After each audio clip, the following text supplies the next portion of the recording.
Well, hello. Welcome to This Week in Politics. Well, after last week, it appears after this week we'll be caught up. Boy, you miss 1 week, you pay for it, don't you? So there's three stories that I want to take a look at today. Um, as you saw on the front, one of them is just almost getting boring, but we need to stay on top of it. In other words, Zuckerberg is going to have us all controlled. The other one is, and that story is about Facebook and privacy. Nudge, nudge, wink, wink.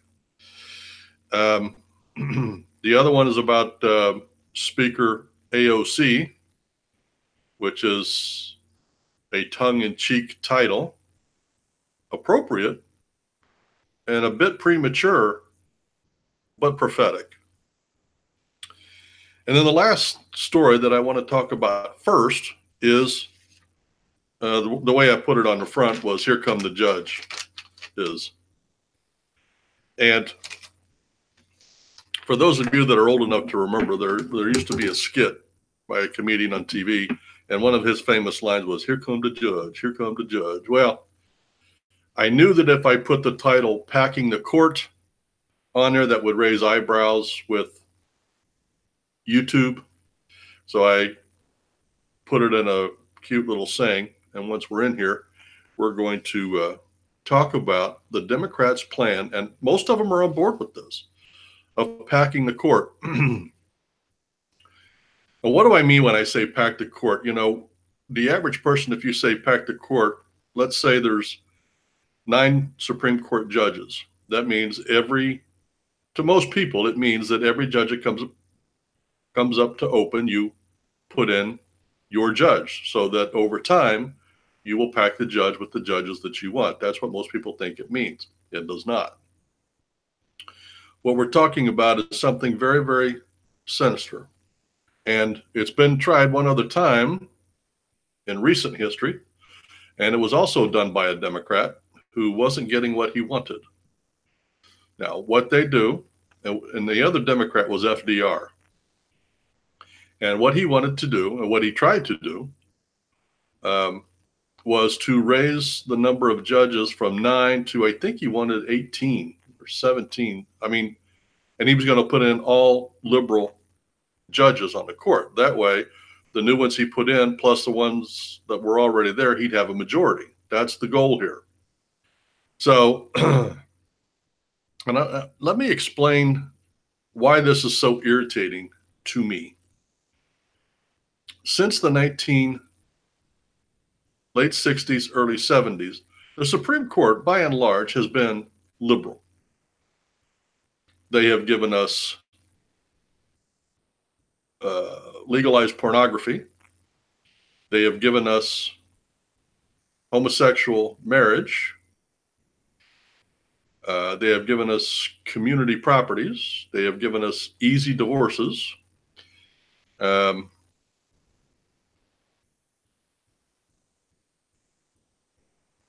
given us abortions.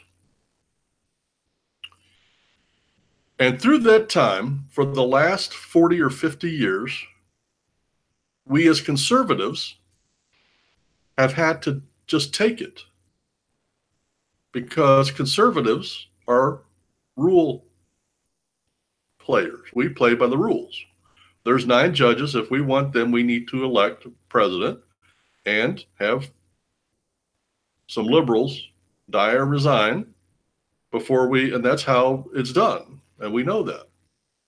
So now that we're here and 40 or 50 years later, we finally get on the borderline of getting a conservative court. And now the Democrats are saying, well, we don't like that. So what we want to do is we want to expand the court. First off, I don't think that's going to be able to get done because in order to do that, they have to go through the House and Senate. And I don't think they're going to do that. But it can't be done by executive order is what I'm saying. So it would have to be done in a certain way. Now, if they take the House, which they've already got, if they take the Senate and the presidency in the next election, it becomes a real possibility that they can pack the court. But this is the modus operandi of the Democrats. And that's, let me draw a parallel to another thing that we're talking about today.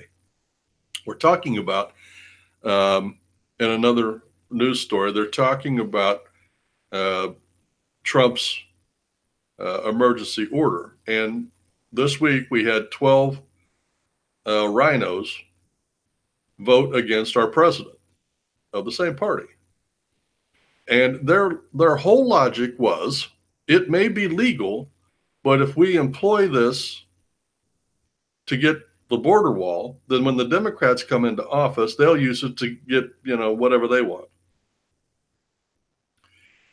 It amazes me how the same people can do the same job and get screwed 100 times, and on the 101st time, they still don't see it coming. The Democrats are going to do what the Democrats are going to do. It doesn't matter what we do. The reason the Democrats have been able to manhandle us in the social issues is because conservatives play by the rules and the Democrats don't. They don't care about the rules. If the rules don't fit them, they change the rules, just like this packing the court, just like using the nuclear option. And that's why I get so irritated at Mitch McConnell. All he has to do is go by the Constitution, which says 51 votes in the Senate passes anything, instead of going by that stupid rule that the Senate imposed on itself years ago, back when politics was really politics, so that the minor party would not be taken advantage of and made it 60 votes. Politicians are not politicians anymore. They're crooks. A mere majority is all we need. And if Mitch McConnell would do that, we had the House, the Senate, and the presidency. And the Democrats stood in our way for sure. But the person that stood in the way that Trump did not get, as an example, all of his border wall financing is Mitch McConnell. Why didn't we get Obamacare repealed and replaced? Mitch McConnell.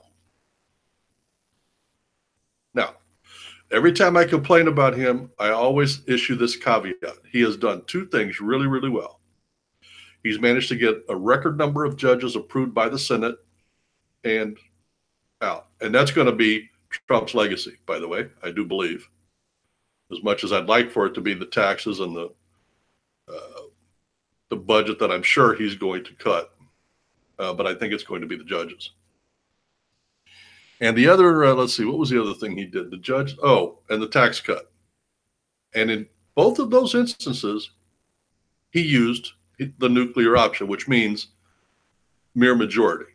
So 51 votes is all it took to pass those. He invoked it in those two instances, and in those two instances, we got exactly what we wanted. Now, why he didn't do that when it came to, because the House had passed some financing for the wall several times. Mitch McConnell wouldn't get it passed that through the Senate. So anyway,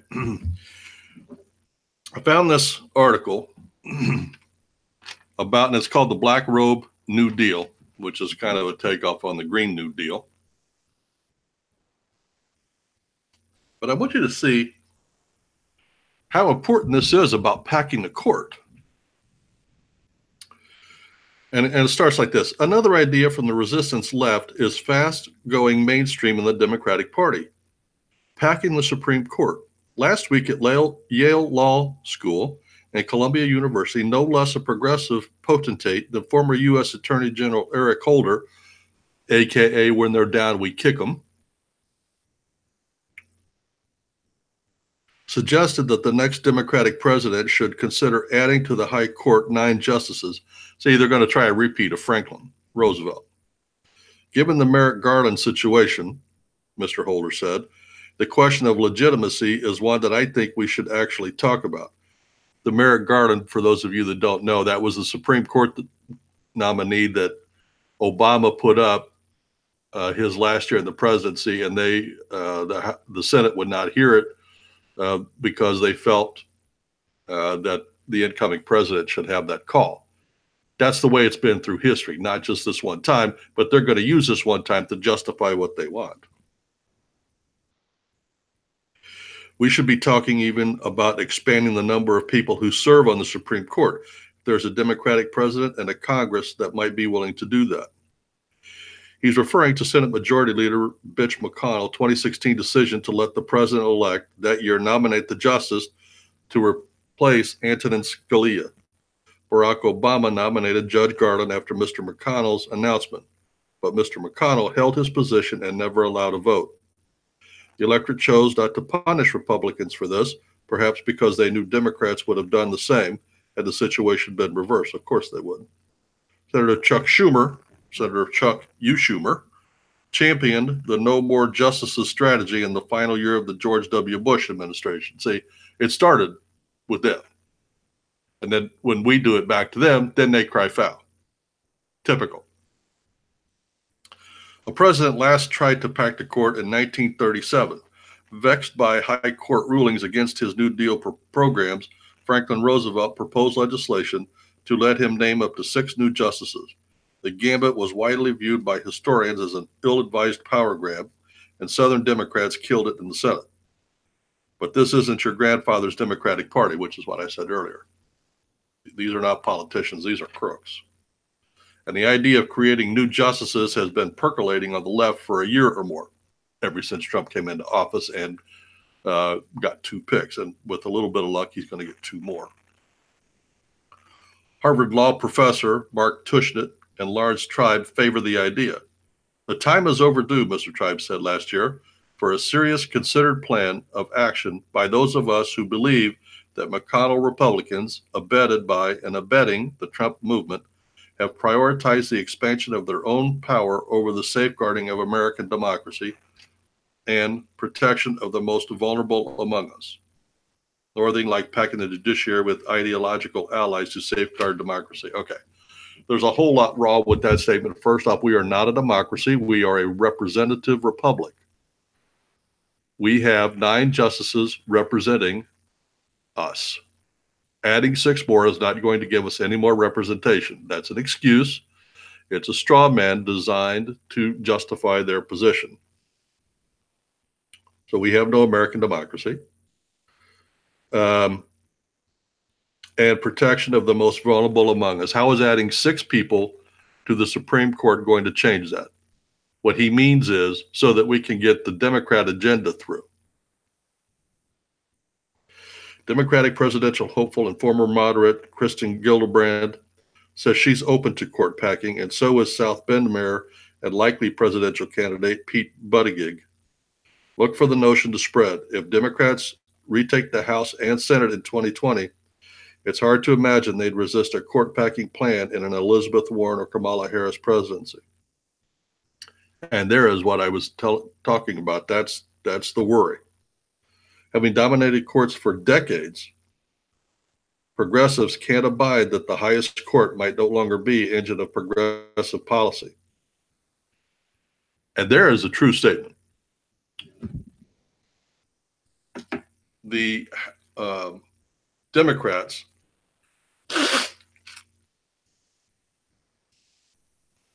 since the 70s have relied on the courts, not just the Supreme Court, but the whole court system in and of itself, as an additional legislative branch.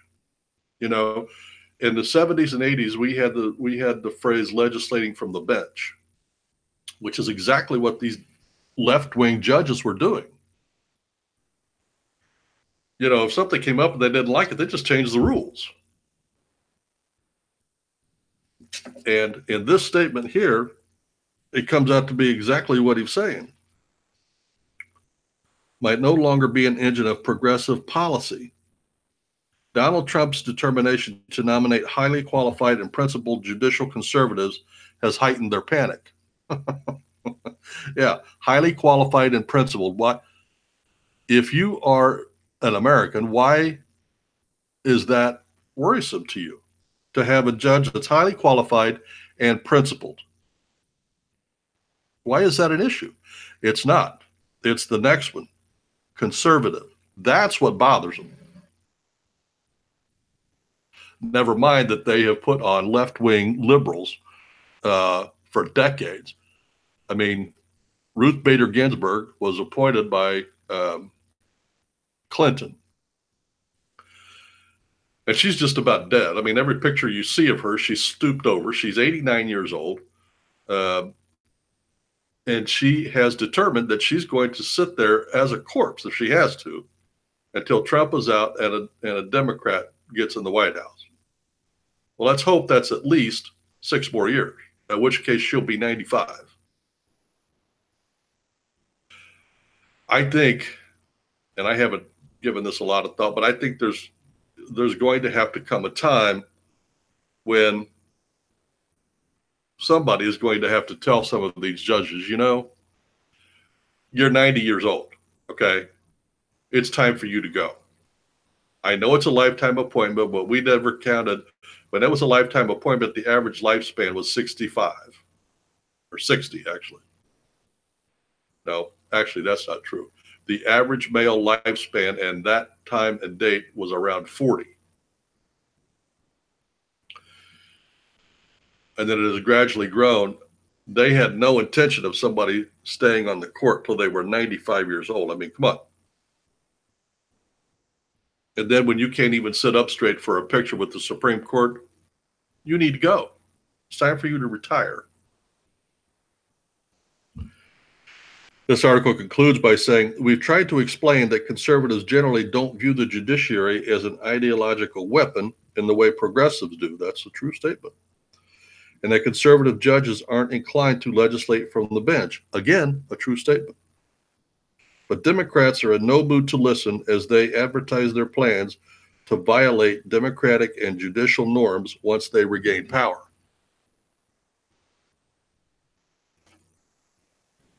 I hope America's listening. That is exactly their intention.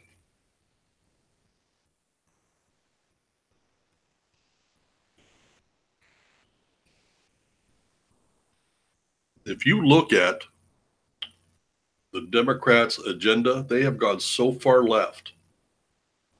If they retake the House, the Senate, and the presidency, we're going to have Green New Deal. And if you haven't looked at that, you need to go back to the program I did on the Green New Deal. That's scary. That will transform the entire country. That will make us a third-rate country in 5 years. We will be a banana republic in 10. Now, why would they do that? Because they want power. They don't care about the country, the economy, the American people, right and wrong. They don't care about any of that. What they care about is power. And if they have to kill everybody and everything to get it, that's what they're going to do. And then they'll build it back the way they want it done. And how's that? With them in power permanently, and the conservatives killed off. America needs to pay attention. The judges, the Green New Deal and the judges is just 2 examples of how far left they have gone and to what extremes they're willing to go. Their motives are plain. If you're not seeing it, you're not paying attention. They are telling us outright what they want. Now, let's move on to the tongue-in-cheek story about Speaker Ocasio-Cortez, or AOC. It was very interesting.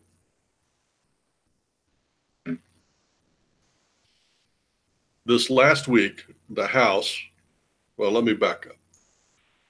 There is a representative who is Muslim, who is an anti-Semite, and we'll get to her name in a minute. I can't remember.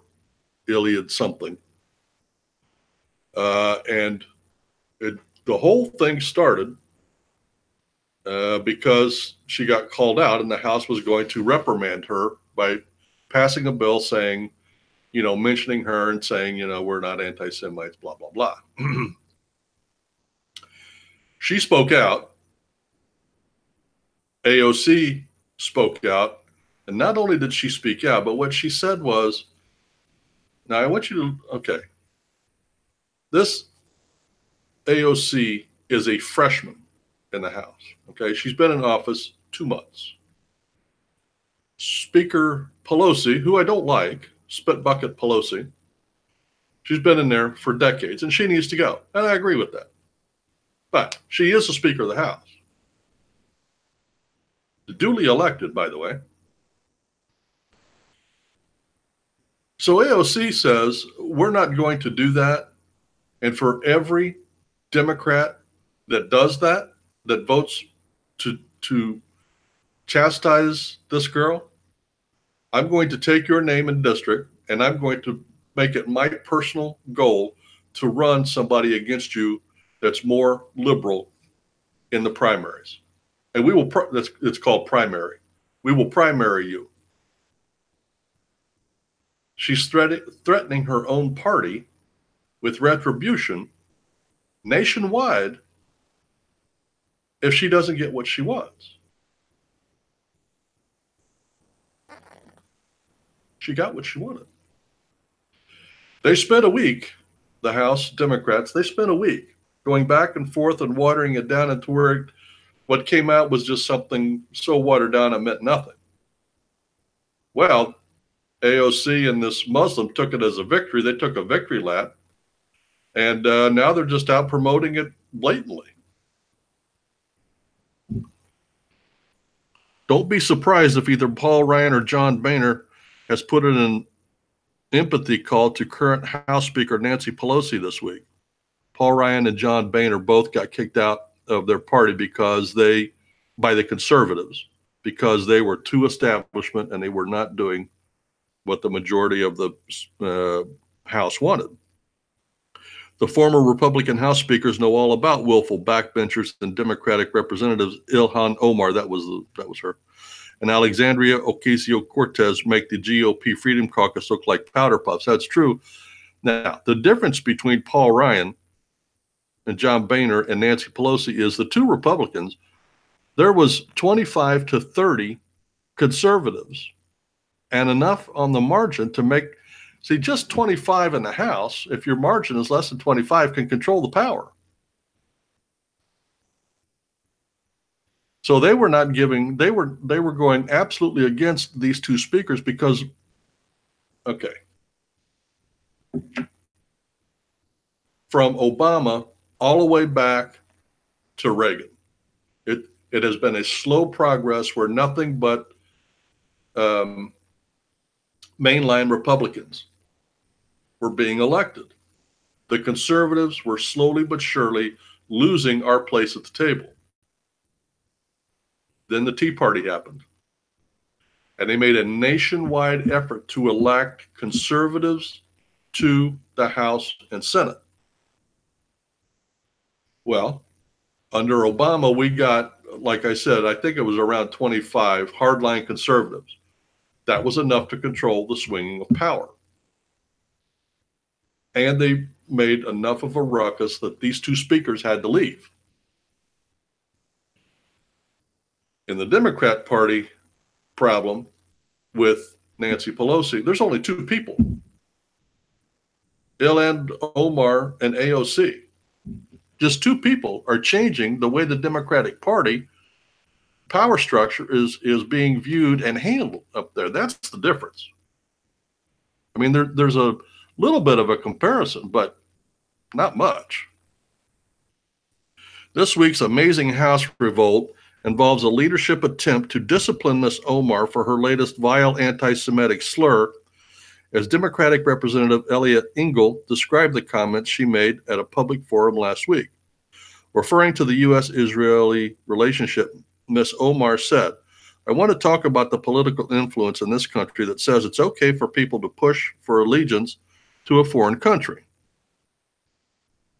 After New York Democrat Nita Lowey also criticized her remark, Ms. Omar doubled down, writing, "I should not be expected to have allegiance or pledge support to a foreign country in order to serve my country in Congress or serve on committee." Notice she didn't say serve America. She said serve her country. Her country, by the way, is Somalia. She's a Muslim. She wouldn't take her oath on the Bible. She took it on the Quran. She's anti-Semite. And by the way, the history of how she got elected, Obama imported thousands of these Somalis and repatriated them all to one area in, I think it was Wisconsin. So now they're here for a few years. They're citizens. They have a right to vote. So who do they elect? A Muslim. This was a conscious effort.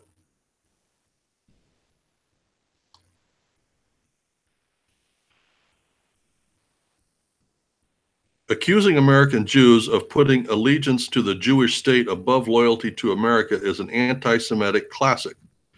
This came a mere 2 weeks after House leaders leaned on Ms. Omar, who is a Muslim, to apologize for earlier remarks that indulged in anti-Semitic tropes. So this time, House leaders went further and decided to draft a resolution denouncing anti-Semitism that was supposed to get a vote on the House floor on Wednesday. The draft language did not mention Ms. Omar by name, but it did at least condemn smears such as accusing Jews of dual loyalty. So you see their goal, right? But then came the backlash from the progressive left. Now, see, they're trying to make it sound like there's a whole bunch of them. There was only 2, and one of them was the convicted. We need to have equity in our outrage, said Massachusetts Representative Ayanna Pressley. Islamophobia needs to be included in this. We need to denounce all form of hate. Ms. Ocasio-Cortez said she supported Ms. Omar and alerted her 3.43 million Twitter followers. One of the things that is hurtful about the extent to which reprimand is sought of Ilan is that no one speaks this level of reprimand when members make statements about Latina and other communities. During the shutdown, a GOP member yelled, "Go back to Puerto Rico," on the floor. House leaders promptly backed down. Why would they back down? Somebody needs to take her out back and beat her with a stick. They postponed the floor vote on the resolution, and Wednesday were rewriting it to denounce not merely anti-Semitism, but hatred of all kinds, including Islamophobia. Well.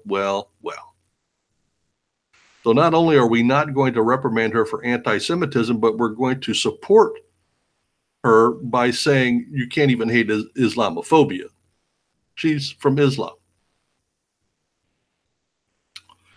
An exercise that began with trying to distance Democrats from anti-Semitic slur has evolved into a display of political cowardice that equates smears against the Jews that have a horrific hysterical meaning and generalized hate.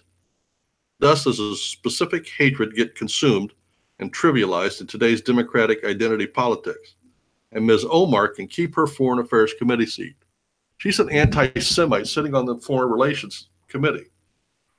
And she goes around spouting all of these anti-Semitic things, and nobody has even considered taking her off the Foreign Relations Board. Can you imagine if a conservative was on the Foreign Relations Committee and said the same thing?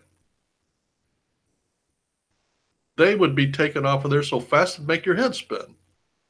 The press would be all over them. You know, they're decrying our biggest ally in the Middle East. They got to go. They got to go. They have to be removed. Nobody's calling for this Muslim.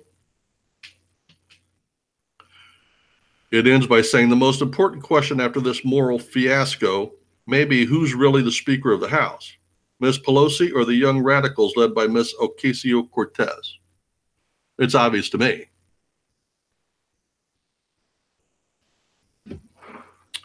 This AOC has been in town, like I said, 2 months. And I don't know if you've been paying attention, but when she got there, she was an ex-bartender, didn't have enough money to rent an apartment. Her credit rating was below 500. Knew nothing about the government, and now she's dressed to the nines. She signed a $10 million deal with Netflix for her life story up to this point. What that really was is just a handout. Here's some money to get you started so you don't have to leave. And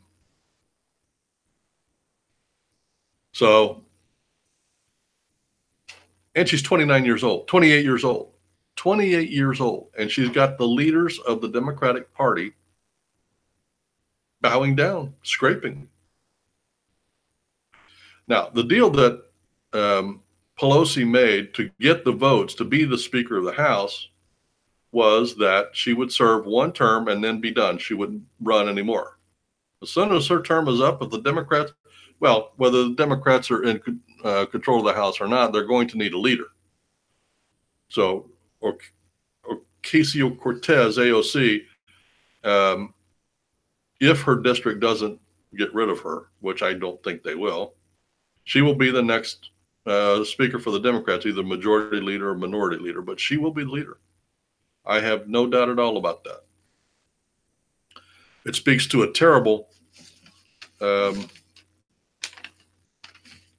precedent. Ocasio-Cortez, she's the one also, like I said, she's been in office less than 2 months. She's the one that put together the Green New Deal that all the Democrats, and I mean all the presidential Democrat nominees, they are all on board with this Green New Deal. Like I said, if you don't know what that entails, you need to go back and watch that program. It'll scare the daylights out of you. And the Democrats are all jumping on board. Okay, the next story I want to talk about is the story that, really just bores me to death. It's about Facebook. I'm so tired of talking about Facebook. But the reality of what I said 2 years ago is still in the process of coming to fruition. Now, I believe, and I cannot prove this, but I believe Zuckerberg has changed his mind about something, and that's going to change the progression of their ultimate goal. Now, just as a recap,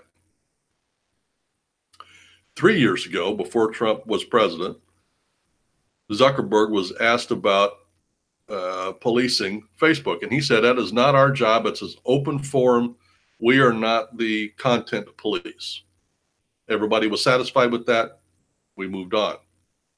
After Trump wins, Zuckerberg comes out and says, well, the Russians influenced the election. They bought ads in Facebook and they were pro-Trump.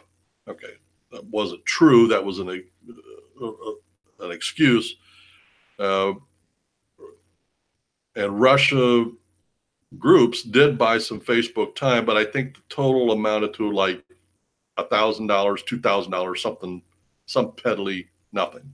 But they use that to, now Zuckerberg changed his position and says, okay, we have to cut down on fake news. Okay. Because what he was selling at the time was the Russians were putting out these ads that looked like news and were influencing people. So he said that Facebook's job now was to cut down on fake news. I said at the time that is infringing on freedom of speech. He gets around that by claiming it is a private company and he can do what he pleases. He is wrong. As a publicly held company, he does own private shares, but it is traded on the New York Stock Exchange. It is a public company, therefore subject to the laws of the land.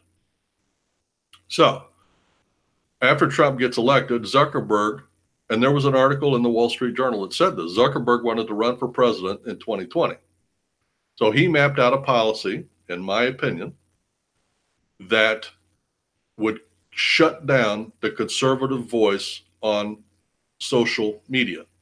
And he mentioned it to Google and to Apple. And of course, they're all lefties. They all agreed. So they all went in cahoots together. But they didn't want to take the hit. So they got in cahoots with the Democrats, the liberals. And then they started this back and forth of, come here and testify before this committee and that committee. And And after just about every committee meeting, some liberal pipes up and says, if you go back and do the research, you'll find this to be true. Some liberal pipes up and says, Mr. Zuckerberg, if the social medias do not control this fake news, then we're going to legislate it. And that's what they wanted. They wanted the government to come in and legislate them so that they would have a legal leg to stand on to ban free speech. That's what this whole thing is about. They know, whether they admit it or not, that Trump used social media exceedingly well to win his election in 2016, and they don't want that to be repeated.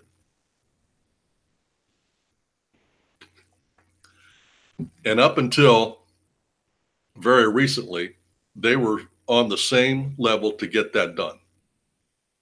I believe that, again, I can't prove this, but I believe that Zuckerberg decided recently not to run for president because there were so many people in the field and everybody was so left wing. Because there has been a change in the veracity of and frequency of things happening with Facebook. And I'm going to cover that here in a minute. But I want you to get the look of why things have changed. It was heading down to, it was almost like every month, one social media or another would be in Washington and it would be in the headlines about, we need to control this. We need to cut down on foreign input into our elections. We need to, and it always came down to legislating certain things. Now, as we sit here and speak right now, we do not have free speech on social medias at all. As an example, Zuckerberg over at Facebook has an outside committee. He says independent. It's not. Every company he picked was all left wing, every single one of them. So let me ask you a question. If you are a left winger, okay, what do you consider hate speech? Anything that goes against what you say. Who goes against everything that you say? Conservatives. So that means any conservatives that speaks out and talks about abortion, gay marriage, low taxes, smaller government, packing the court. If you talk about any of those things, that's going to be considered hate speech. See, they morphed that from fake news to now it's called hate speech. That's what they're trying to protect. See, it's a slippery slope. Once we allow that to happen, it's just like with Nazi Germany. Once they allowed the Jews to be considered non-people, that opened the floodgates. Now they could do anything they wanted to the Jews. Once that, and here the parallel is this, once it is deemed okay to control speech on social medias through the government, that's going to open the floodgates. The conservatives will have no voice at all. And just a word of warning, if you are a conservative and you are on those social medias, I started a plan for our website 6 months ago. I've been running video commercials. You can see the sign over my shoulder that's in every show that I do, trying to push people to the website because up until a week or two ago, I firmly believed I would be off of the air by the 2020 election. But since Zuckerberg is backing down a little bit, or appears to be, it could be a feign. I don't know. But if he is backing down, there's a chance I might survive. But still, I know for a fact I'm being shadow banned. I know for a fact my advertising is not going as it should be. As an example, we have a prayer group on Facebook. We had 1,500 followers that were praying for people every day. Okay. Facebook went in there and arbitrarily took 1,000 of them away. Just arbitrarily took them. Did they ask? Did they have to justify? Did I request it? Did the people there request it? No. Facebook just looked at us and decided, okay, here's a Christian person whose site keeps growing. He's got 1,500 people praying for people. We can't be having that on social media. Let's cut that down. If we cut him by 2/3, maybe he'll give up and go away, or the other people will go away. Just by the flick of a button. They took 1,000 Christians away from my website for no reason. Anyway, now I cut this one article out. I'm not going to read this article. And it's a rather lengthy article, but it says Facebook curbs anti-vaccine posts. Now, I want you to think about this. Yes, there is an ongoing controversy, and has been for decades, about vaccinations for kids. The number that needed, the age that they need, the necessity of it. I mean, just an ongoing thing. And there has been accusations back and forth about it causes autism to varying degrees, it causes this, it causes that. Americans, before Facebook, had the same issues. I mean, different issues, but had the same situation. Americans, in the past, were able to distinguish for themselves good from bad, right from wrong, news from junk. Somehow now, the social media, led by Facebook, seems to think we need content police. We need somebody to tell us what's fake and what isn't. We need someone to go in there and decide what we should see and what we shouldn't see. The person in New Zealand that went in and shot up those 2 mosques and killed 49 people, he live streamed that, and it stayed on the websites. But here, Facebook curbs anti-vaccine posts.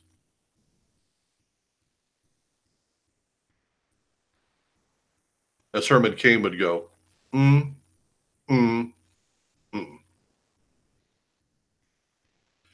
So, the left wants to force Americans to do whatever it is they want us to do. And in this instance, it is to vaccinate our kids with any vaccine that they tell us we should do.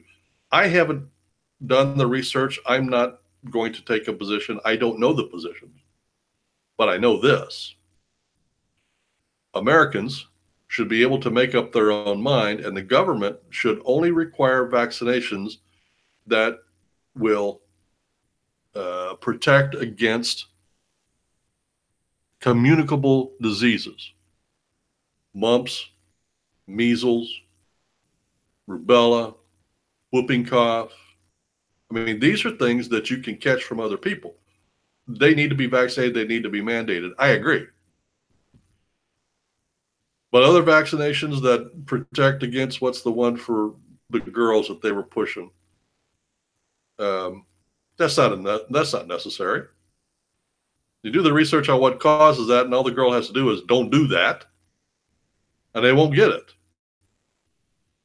There is a plethora of vaccinations out there that do not need to be done, in my opinion. But the left wants all of that pushed on us. So here's what was happening. The people that were against vaccination just for the sake of vaccinating because the left told us we had to, they were getting vociferous. They're doing interviews. They're putting out videos. They're putting out articles.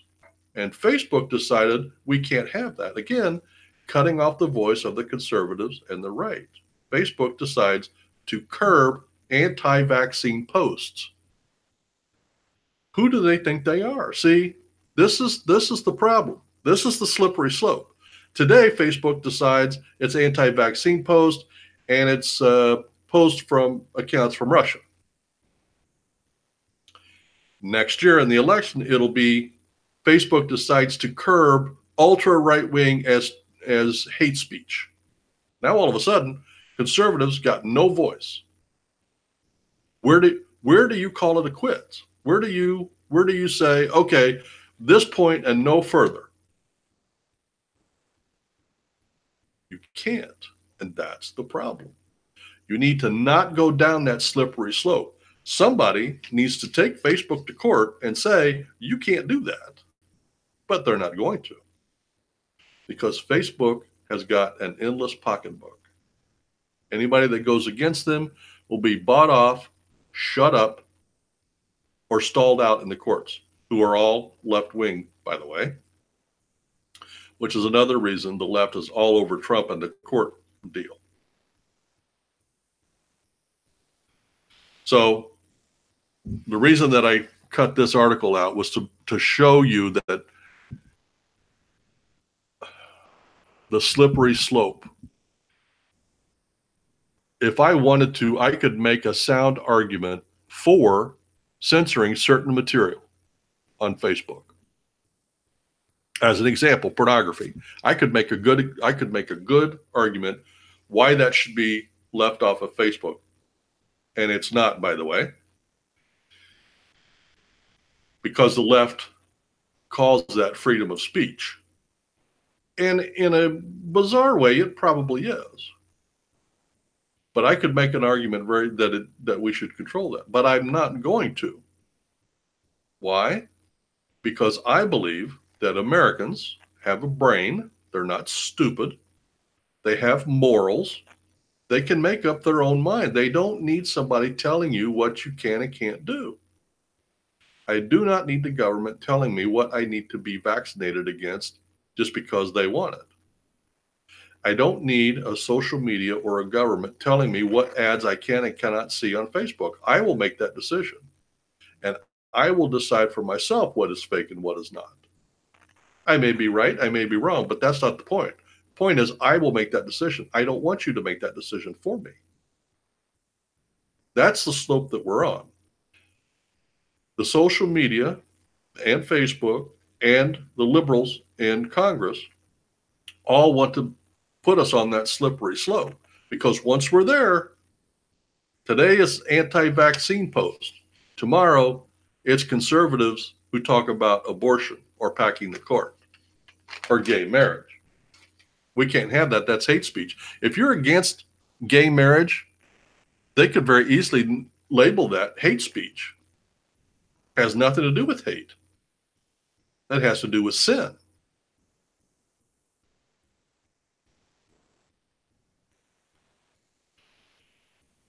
But once we make it okay to control content,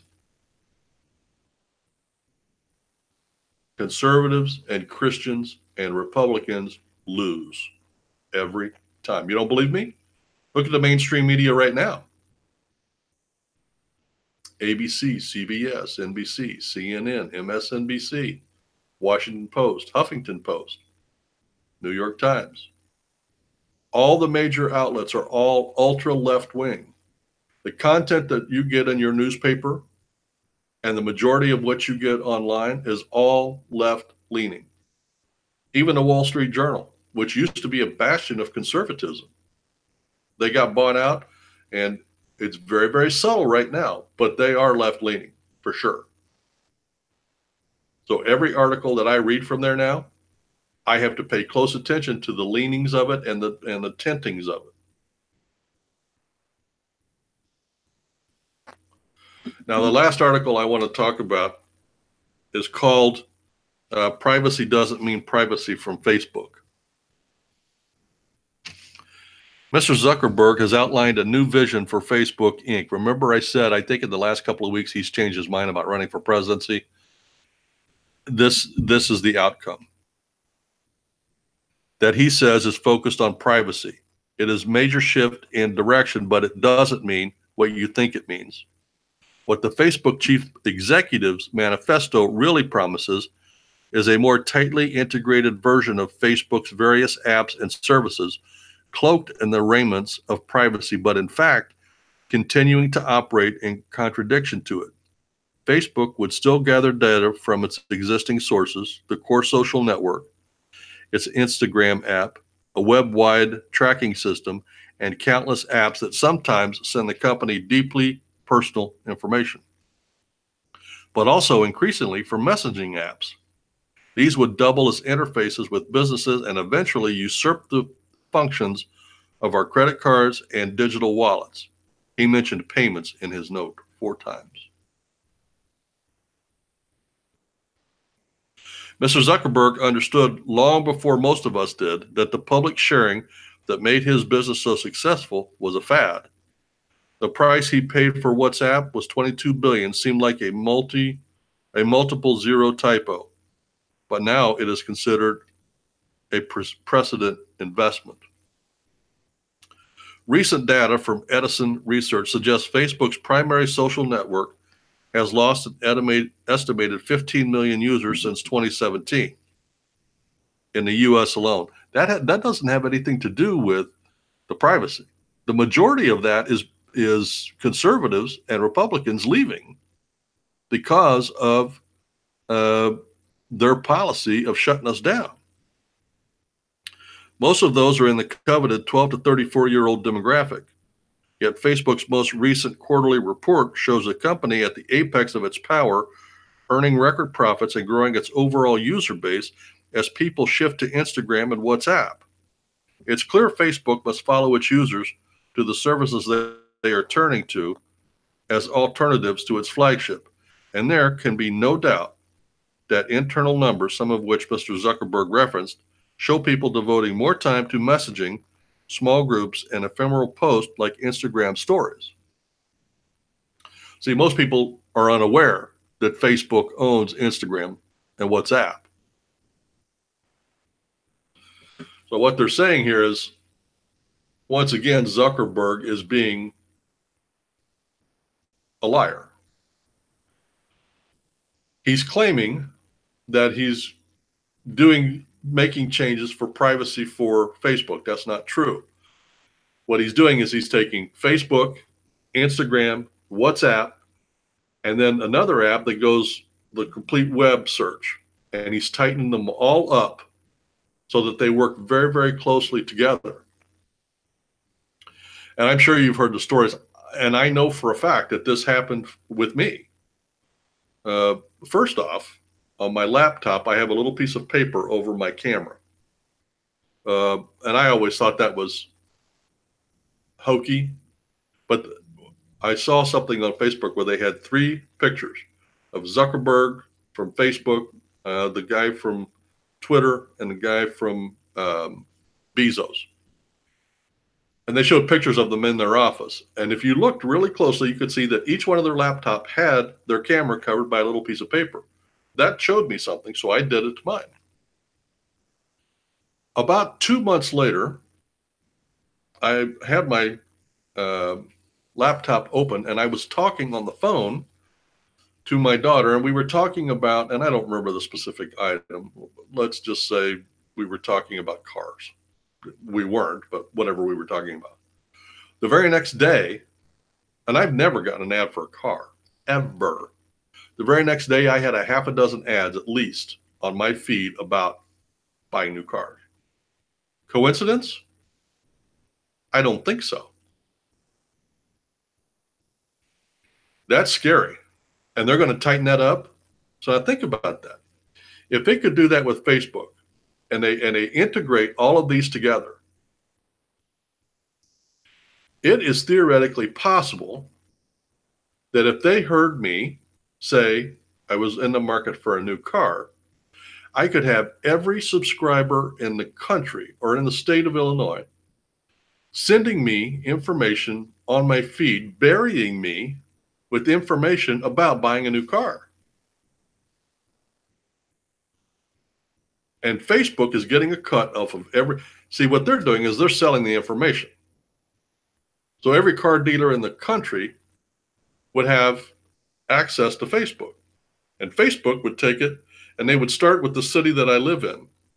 And they would say, do you want this guy's information?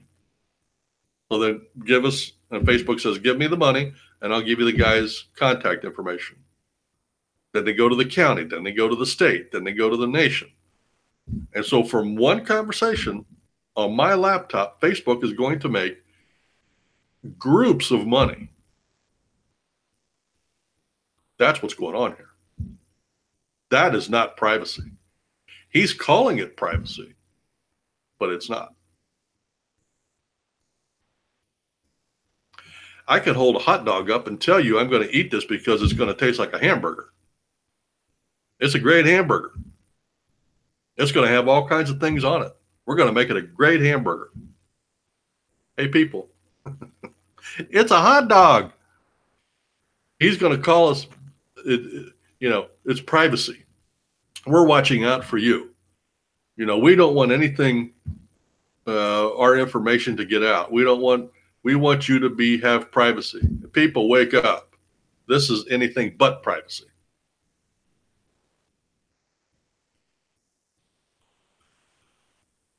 Apple's messaging app truly is an app with its own end-to-end encryption and a growing roster of built-in services. Because it's the default way to send messages on the iPhone, it has devoted users who seem to have no qualms about their time inside Apple's walled garden. The animus between Apple CEO Tim Cook and Mr. Zuckerberg is no secret. Mr. Cook has often called out Facebook for its privacy scandals and cast Apple's, and it is true, by the way. One of the things that Apple does do is encrypt their stuff. They can unencrypt it. And to tell you how effective that is, courts or police departments have taken them to court to get them to unencrypt stuff on people's cell phones, and they have refused to do that. Even the encryptionist and the police departments can't unencrypt it. The data-hungry advertising business that Facebook has built up over the years will have to adapt to this new direction. But continuing to divine our intents probably won't be a great challenge as it might seem. The company doesn't need to know what we're messaging each other. Mr. Zuckerberg says Facebook doesn't use message content to target ads, just as Google doesn't scan the content of Gmail messages to service ads. That's a lie, as I just proved a minute ago. I know that it happens. Let me give you another example. This has been proven many, many times. Facebook has the algorithms so that if a female, based on what she looks at on the internet, they can predict that she's pregnant before she knows she's pregnant. Happens all the time. There was a story on the internet about a girl who was living with her parents, kept getting stuff for new mommies in the mail, snail mail. Here's some free diaper, and here's coupons for baby food, and they kept saying, why do they keep sending that stuff to her? A month later, they found out the girl was pregnant. The girl found out she was pregnant. Scary stuff going on here, folks. Facebook will be able to target us with uncanny precision, even without access to our messages. In his manifesto, Mr. Zuckerberg wrote, it also makes sense to limit the amount of time we store messaging metadata. An important part of the solution is to collect less personal data in the first place. These are moves in the right direction, but they amount to streamlining the data operation, not extinguishing it. It's clear his company intends to continue to advertise to us, even on its encrypted platforms. Mr. Zuckerberg said as much in at least one of his post-manifesto interviews with Wired's Nicholas Thompson. Knowing where we are, who and what we connect to, and when we do it will fall under Facebook's proposed broader encryption. That metadata is more than enough to characterize us to a breathtaking degree, say academics and engineers who practice social physics and people analytics. What they're talking about is the story I just told you about, taking the metadata and be able to predict certain things with uncanny accuracy. And what Zuckerberg wants to do is make that even more streamlined and more effective. Mr. Zuckerberg said he has no plans to eliminate or even change Facebook's newsfeed or stories in Instagram, Facebook groups, or any other part of what he calls Facebook's public square. That's a lie. I told you a story earlier about they went into my prayer group and took 1,000 people arbitrarily off of Facebook's group. So that was a lie. He's effectively taking all that is already problematic about Facebook and growing the messaging layer, using the privacy angle as a selling point for his expanded platform. He did, however, note that significant thought needs to go into all of the services we build on top of that privacy foundation. Oh, okay, that's another platitude. Okay, this is a newspaper who has writers and supposedly proofreaders, and this next sentence starts with that. That Facebook wants to make it possible for dissidents to use its services to communicate securely is admirable, but must be weighed against the fact that this will put even more of the communications on Facebook beyond the reach of the company's own content filters. Pivoting to privacy, and here was the key that convinced me that Zuckerberg changed his mind about running for president. Pivoting to privacy is a neat judo move for Facebook, as the company's former chief security officer, Alex Stamos, observed on Twitter. It allows the company to absolve itself of responsibility for the content that passes through its system, while also allowing it to claim victory for individual freedom. Nothing in Mr. Zuckerberg's manifesto or subsequent statements question the fundamental premise of Facebook's business, which is gathering more data about us in order to reach us with more targeted and effective advertising. Facebook is rushing to meet users where they want to be, communicating individually and in small groups without altering the trade-off of the company has always offered, our privacy for its services. A trade-off of our privacy for their services. I don't remember being asked that. I don't want to make that trade-off. I don't want their accuracy. I don't want their advertising. I don't want their input. I don't want the slippery slope. I don't want metadata kept on me. I want to use the site. I'll tolerate the advertising to pay for the spots that go through that. But the rest of it, I don't want anything to do with that. Well, the stories that we looked at today, I thought were pretty important. I think the story to keep the eye on the most is the packing of the Supreme Court. I think AOC becoming Speaker of the House is a foregone conclusion. It's just a matter of when, not if. The real story with that whole socialist wing of the party is going to be what happens in 2020. I'm sure that she is going to be out there and she's going to primary some conservative Democrats. I'm sure that's going to happen. So what's going to happen in the House and the Senate after 2020? If the left wing makes sizable inroads, we're in trouble, folks. So all of us that are conservatives, all of us that went out and voted for Trump in 2016, not only do we have to go vote, but we got to go get our dead relatives to vote. We got to keep the Republicans in there, the conservatives. The ultimate fight and the ultimate battle for our country is going to come down to immigration, legal and illegal immigration. That is going to be the ultimate story. Well, that was a program. I do want to say, as I've been talking about off and on throughout the show, every program that we do is sponsored by the Prayer Box Ministry. That's prayerboxministry.org. There is a ton to do over there. All of our programs here are streamed over there, as are all the right-wing Reverend shows. You can have the Bible read to you. You can join our prayer group and hopefully not get eliminated by Zuckerberg. So if you go over there and you like what you see, all I ask is that you either bookmark our website, or what I do on sites that I like is I put an icon on my desktop. And here's why I ask that. As quickly as they got rid of those 1,000 people with one keystroke, they could get rid of my whole Facebook or YouTube existence in a keystroke. And that possibility exists. So at that point, I'll have no way to reach anybody on any social platform. So between now and then, go over there, check us out. If you like us, bookmark us or put an icon on your desktop. Well, that's a program, everyone. You have a blessed week. I look forward to next week when we can sit down and talk about this week in politics.